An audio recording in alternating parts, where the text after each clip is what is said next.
Yung 13 billion mga kababayan na sabi, tinabas ni Senator Amy Marcos sa 4-piece last year. Kung kaya yung mga pinakang mahihirap na deprived ng nagbabagang mga balita at pagtalakay sa mga isyu na lipunan. Bulsa! Opinyon, banat at paglalantad sa katotohanan. Bulsa! What you see is what you get. You decide. Dapat sana mga kababayan tulong para sa kanila. Sinagot na ni Super Ate yung naging akusasyon ni AKB Party List Representative taga rito sa amin, Attorney Jing Bungalon, di ba mga kababayan, ito yung pinasabog na issue the other day. Sinagot na ni Super Ate kahapon. Kaya lang, nang pinakinggan natin yung interview mga kababayan ni Ted Filon kay Super Ate, may halong pang-iinsulto po pag look down sa isang baguhang congressman. Talaga niya, Mr. Maravillas, masama yung impluensya ng mga Duterte sa kapatid ng ating Pangulong Bongbong. Masama po talaga yung impluensya. Na-adapt na niya pati yung pag-ugali. Yung pagmamaliit sa kapwa pa, pagmamayabang. Ayan po si Super Ate sa interview ni Ted Filon sa News Everywhere. May pangiti-ngiti siya pero ininsulto niya si Representative Bungalon. Hinuyo po. Sino nga yan? Who you?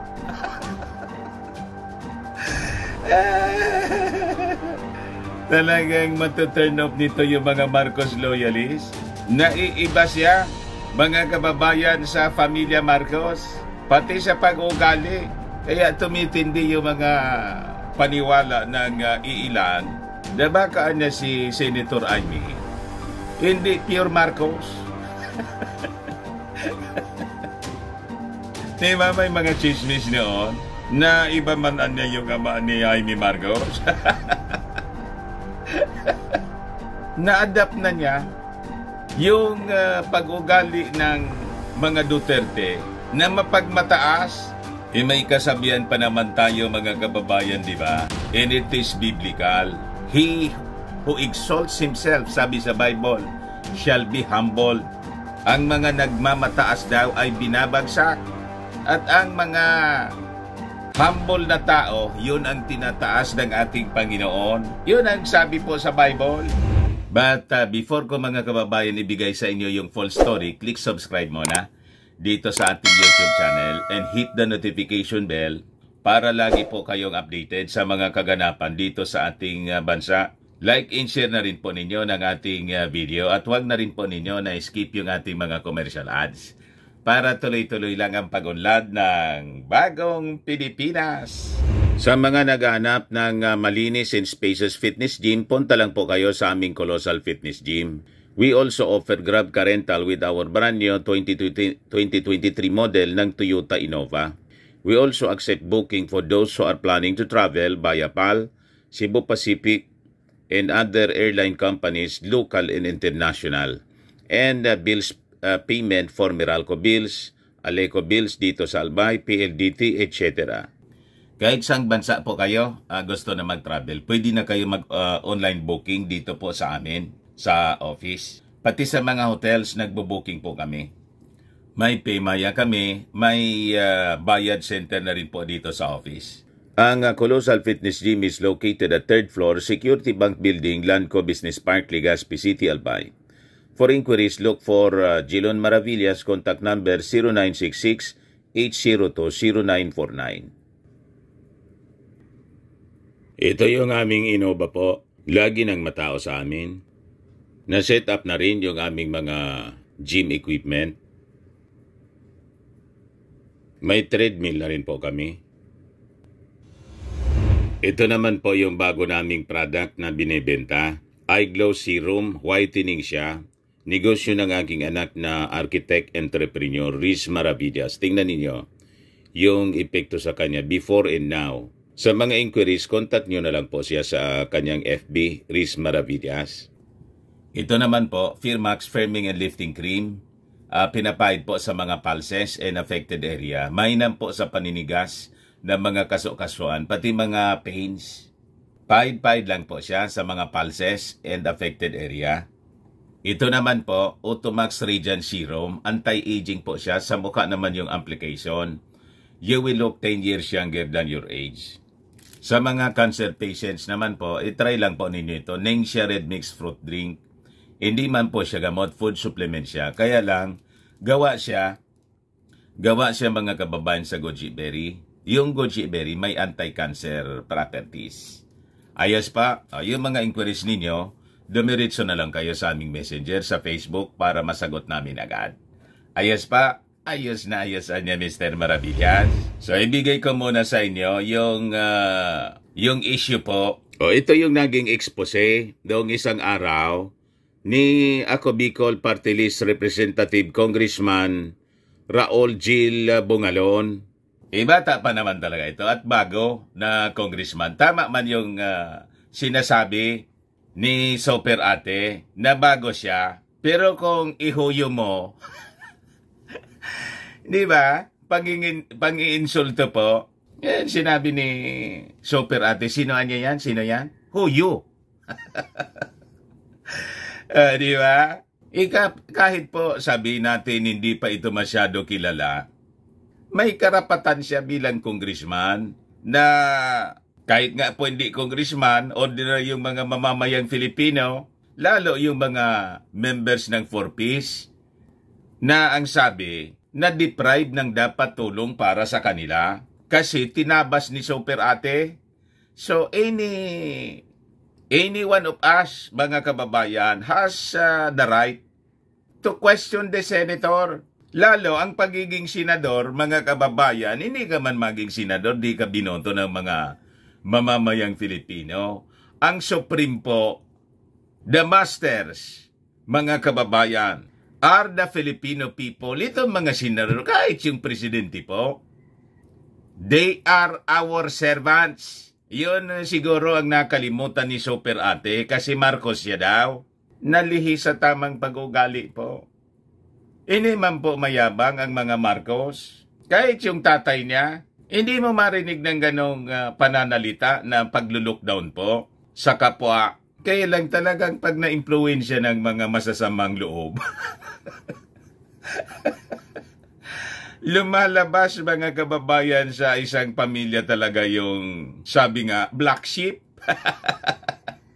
Di ba? Ito yung una na balita. Senator Aimee takes issue with AKAP or ayuda para sa kapos ang kita program of the House of Representatives which will provide cash grants to our near poor kababayan. Kasi nagsimula nito po na issue ito.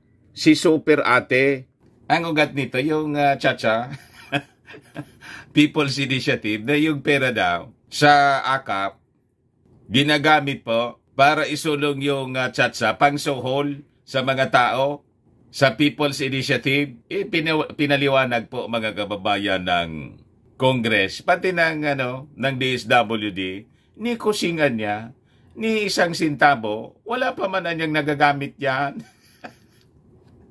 Binubuo pa nga lang anya yung guidelines sa distribution. Paano anyang nagamit? So yun ang background story po. Dahil sa Chacha na gusto pong isulong ng ating Pangulong Bongbong Marcos na kapatid man niya lang. Economic Chacha. Iduda ng duda mga kababayan sa Congress kasi mas malapit yung ating Pangulong Bongbong Marcos sa ating Speaker of the House. Kasi yung Speaker of the House, matino at talagang pinapasa kung ano yung nasa agenda ng ating Pangulong Bongbong. Ganon ka-supportive yung pinsan. Hindi tulad ni Super Ate na imbis isupport yung ating Pangulong Bongbong, ang sinusupport po si Inday. Na mahilig mag-tantrums. Tapos si Digong, na mismo ang ating Pangulo, kanyang kapatid, sinisiraan. Kaya turn off po yung mga Marcos loyalist kay Super Ate. So ito siya, ang pinag-ugatan. It's ironic, anya, sabi ni Congressman Jill Bungalo ng AKB, that she even wants a Senate inquiry into AKAP when she should be the one investigated for depriving the poorest of the poor of 13 billion pesos last year. Yan, mga kababayan, ang sabi ni Congressman Raul Jill Bungalon. Sabi ni Senator Amy, who you? Ayun po, pati mga pag-ismail-ismail ni Super Ate, hindi na normal. Iparinig ko po sa inyo yung audio. Si Ted Filon po siya. Iramin ko muna, Mr. Ted Filon, yung interview mo. Yan po, Senator Amy Marcos sumagot sa akusasyon ni Representative Bungalon sa budget realigning. Galing po sa News 5, News Everywhere. Yeah, sino nga ba yun? Anong pangalan niya? Who you? Kita mo? Hindi biro lang, pero ang totoo. Who you daw? Medyo biro lang daw. Ilan tagalata po na dahil bago si Kwan sa Kongres, sa politika, bagong congressman, kasi bata pa siyempre. Batang abogado na taga rito sa amin, iniinsulto niyang huyo, nilolockdown niya kasi siya matanda ng Marcos at galing sa kilalang pamilya at mayaman. Yan ang gusto niyang palabasin po. Huyo! Ano mga Marcos loyalist? Gusto pa rin niyo si Super Ate o kailangang leksyonin? Pati nga po ako turn off na. Kailangan siguro na bigyan ng leksyon itong si Senator Amy Marcos. Huwag na natin talaga pong iboto sa 2025 para matalo. Pag natalo, siyempre iiyak siya. Baka magbakli, ika nga rito sa amin. Mag-repent sa kanya pong mga masasamang ugali. Magbago po. Kasi pag hindi natin ito nileksyon po, natalo sa eleksyon, lalaki at lalaki yung ulo niya. Di ba? Nagmamayabang po si Super Ate. Ayos? Tama po yung ating sinasabi? Sa survey po, si Senator Amy po, naglalaro na lang siya sa 9 to 11. So malapit na pong mawala sa Magic 12. Huwag na nating isupport para magising sa kanyang pagmamayabang. Ngayon po, who you daw? Ulitin natin. Sino nga ba yun? Anong pangalan niya? Who you? Hindi, biro lang. Pero, ang totoo, baka hindi biro lang siya daw. Kasi bago pa siya, hindi pa siya sanay. Alam naman ninyo, di ba, Ted, kapag hindi nagastos ng gobyerno ang pera, yung mga department, sinusoli at the end of the year. Yun nga ang iniibsan natin, na hindi magsoli. Kasi ayoko nagsusoli yung DSWD, kailangan ng mahirap. Noong 2022, nag-hearing kami for 2023, September, umabot na ng October. Ang gastos pa lang sa 4-piece ng ating DSWD, dahil katatapos lang ng COVID, hindi maubos-ubos yung listahan, at hindi pa rin matapos yung listahan ng 3, yung ikatlong listahan na nila, nagpapanik na ang DSWD. Nako, isosoli ba naman nila yung 8 billion? Sabi ko, nako, walang soli-soli. Mag-isip na lang tayo ng paraan. Kung hindi pwede sa 4-piece, ilagay na lang natin sa iba na madali na i-implement. Basta wag tayo tatanggal ng budget sa mahihirap. So napunta naman doon sa Quick Response Fund, doon sa emergency, di ba? Kapag may lindol, may bagyo, may tunog. Tapos napunta doon sa supplemental feeding. Kasi pagkatapos nung COVID, ang dami-dami sa mga informal settler, urban poor, napakaraming malnourished na bata. Tapos ikatlo, may AIX. Napunta naman sa AIX. Kaya doon naubos yung pera, pero hindi masasabi na hindi nakuha. After that, nakita naman natin, na-solve na yung listahanan at wala naman na natanggal sa 4-piece o wala rin naman na hindi nakatanggap. Siguro yun yung 8 billion na sinasabi, yung remaining 5 billion, pinasok ko nga yan sa DSWD budget, pero natanggal sa mahiwagang BICAM. Dahil nga, nung 2022, wala naman tayong pera, naghahabol tayo. Dahil lahat ng pera ng gobyerno, halos lahat napunta sa bakuna. Siguro yung 8 na realign at saka yung 5 na tinanggal sa BICAM, siguro yun yung 13 na sinasabi ng mga medyo nahihilo siguro ng mga kongresista o hindi pa sanay masyado sa budgeting. Opo, sige. So, Inulit pa niya. Mga kababayan, hindi pa niya kasi sanay sa budgeting. Yan ang palusot ni Super Ate po. So, ang na-deprive dito, sabi po ni Congressman Jill Bungalon, about 4.3 million for Filipinos not getting cash aid niya.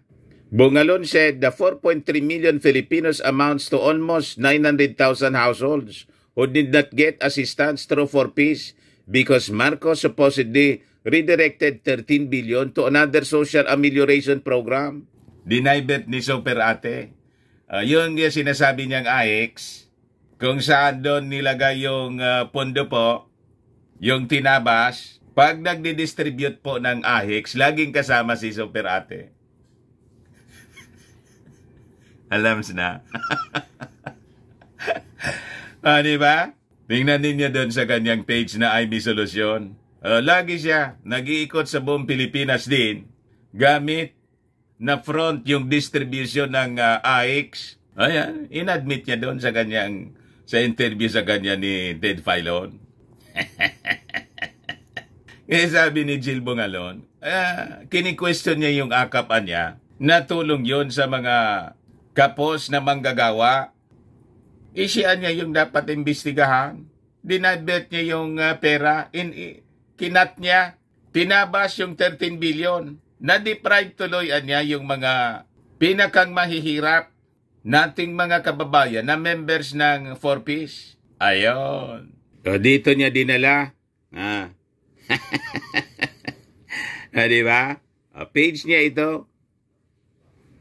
DSWD Assistance to Individuals in Crisis Situation. Ito yung tinatawag na AX po. Dito niya dinala. Ngayon po. May picture niya. Hindi siya rito malinaw na malinaw po. Senator Amy Marcos. Basagan niya, Mr. Maravilla, si Super Ate. Yan kasi, nasobrahan po. Kaya sabi ng mga congressmen, imbis niya suportahan yung kanyang kapatid, kung ako niya, sabi ni Dong Gonzales, kung ako niya kay Senator Amy, suportahan ko na lang yung aking kapatid, yung kanyang kapatid niya yung Pangulo. Ang sinusupport po, mga Duterte. You see, na siyang pumipirwisyo po. Tingnan ninyo, yung spiritual advisor po ni Maudigs, tuluyan nang nawala sa sarili. Bumigay po. Nilubog lalo yung kanyang sarili po sa problema. Diba? Ipapatumba daw siya. Nagsabuatan na yung Amerika at saka si Pangulong Bongbong, Lisa, pati si Martin, para daw siya i-eliminate. Talaga niya, Mr. Maravillas, malamang tumira na din yun ng fentanyl. Malamang po. Ayan man lang po, mga kababayan. Ako po si Dante Maravillas. Bye-bye. God bless.